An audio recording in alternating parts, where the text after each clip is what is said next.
it just, like I say, that's Paul, I'm Ernie, and we work with an organisation, Children's Football Alliance, and just briefly, it's an organisation that brings different projects together through football.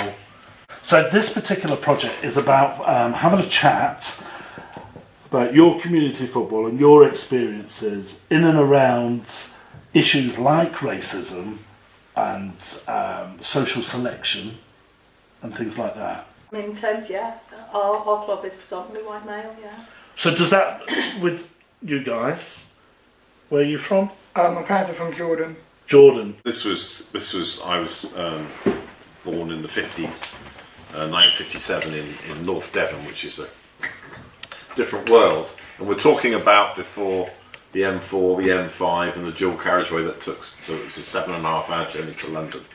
So I went to a grammar school, second smallest grammar school in the country, 300 people, and it was completely white. There was one chap who wasn't from Devon, and he was from white South Africa, and he was picked on because he had a different accent, you know. He'd lived in Devon for a while, but because he had that South African accent, and he was kind of the only person in the school that was different in that respect, which was kind of bizarre looking at now and how multicultural the country is. But then it was just that was the community. It was just, you know, purely, and also because my father was had been there for 20-30 years, but he was from Yorkshire. He was always seen, even though, you know, lived to much later on, was always an outsider. You know, so you could be there 50-60 years and you were an outsider, you know. I mean, that was extraordinary. Did he feel like an outsider? Completely, yeah. I mean, that's interesting, because coming from the north, you certainly do. Yeah. Down here. Yes. Yeah. So it's even there, you know, with that, you know, someone that had lived there all that time was an outsider. You know, didn't quite have the same accent, didn't have.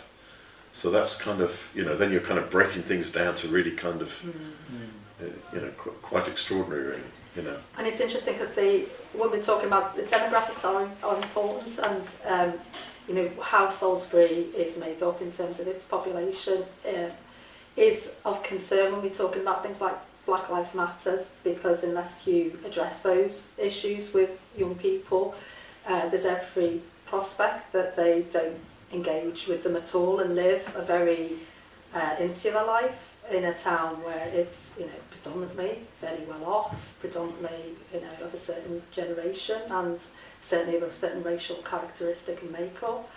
So, I mean, that is something we try to flag up within the club as well. So if the boys did, you know, you knelt for a minute, didn't you, in the first game of the season. They took a knee. But we've also we took the whole of the team across to Brixton to go and visit another project that was being run, a similar type of thing that we do, but they're based in Brixton, but St Matthew's project, and we kind of twinned up with them. They're going to come and see us, two very different worlds.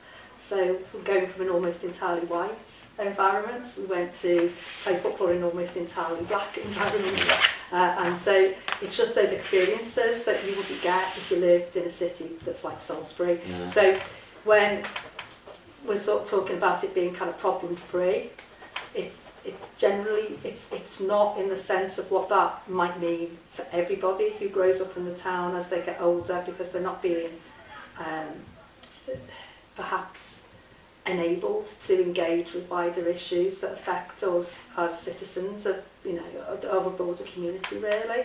And you know, it's really positive that people, when they come to our club, don't see race as an issue, and I would hope that would always be the case, but I'd be interested in what the boys' experience was outside the club, or whether race is ever an issue, or am I straying from topic? No, it's a good, valid question. Yeah. I mean, what was your experience? How did you feel?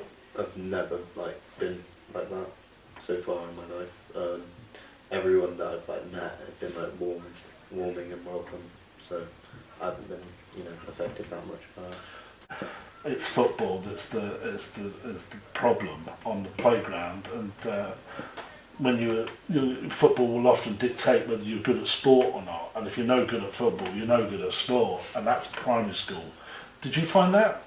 Yeah, because I wasn't really good at football in primary. But that didn't really mean like, you know, I was good in other sports either.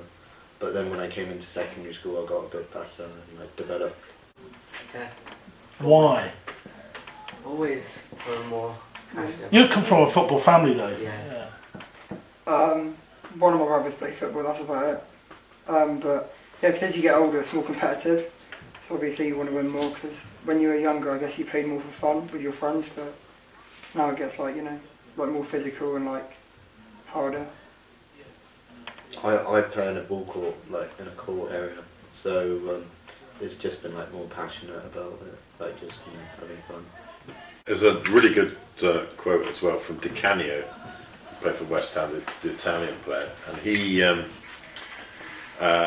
he played all his football in Rome, in the kind of, you know, in the suburbs, in a tough neighbourhood, and it was again a small court, which would be about the size of a five-a-side, you know, concrete, but there was always about 10 or 12 a side. So to dribble, you had incredibly tight spaces. But when he went on to play, you know, in the Premier League or the First Division or whatever it was then, his extraordinary ability to kind of dribble in a crowded penalty box was because he played. But you wouldn't get that out there with these people, because it would be 8 a side and it would be 11 big pitch.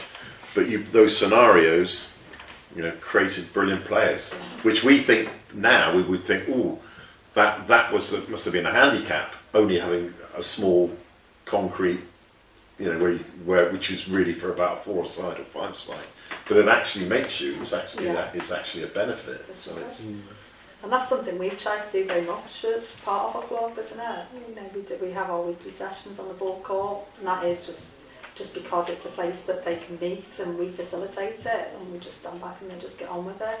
What's great about these guys is, the broader group, that they will meet in non-COVID times on their own. If the summer, they'd be down there all day playing. You know, and that's unusual, need, isn't it? Do is you ever unusual. see that at all? No, there's no one else really that does that. We can't get anybody else. Like when they've wanted games down there, no other teams are interested. Nobody's interested in that kind of football. And is that because it's just adults have taken over your game and play it like that with coaching? And Yeah, a I lot think of the kids that I go to school with go to teams like that outside, and they don't see the value in like going in football. Yeah, there's other things that are kind of higher priority now. Well, football's got to be about learning, so it's become about, there's got to be an outcome. You know, it's transactional. If you turn up, what's the outcome? What's the learning? And the engagement in the game itself is not enough. So how have your skills come on playing on the hard court as opposed to maybe the AstroTurf? I don't think I would have developed as many skills, and I don't think I would have developed of where I am here now if it weren't for like the court. We sometimes play like futsal games against other teams, like before COVID, and we didn't really do that much futsal, but we were good at it because we'd already played on the ball court. It was like very similar. Crazy boy. Does it sound familiar? Crazy. These are crazy keepers. Oh, right. That's well, they normally are though, They are. aren't It's like drummers in a band, isn't it? Absolutely. Goalkeepers and drummers. Goalkeepers and drummers. You don't Yes. Well, listen, that is it. 45 minutes, all in there. Put it online, that chat. Thank you. drum. Yeah, thank you.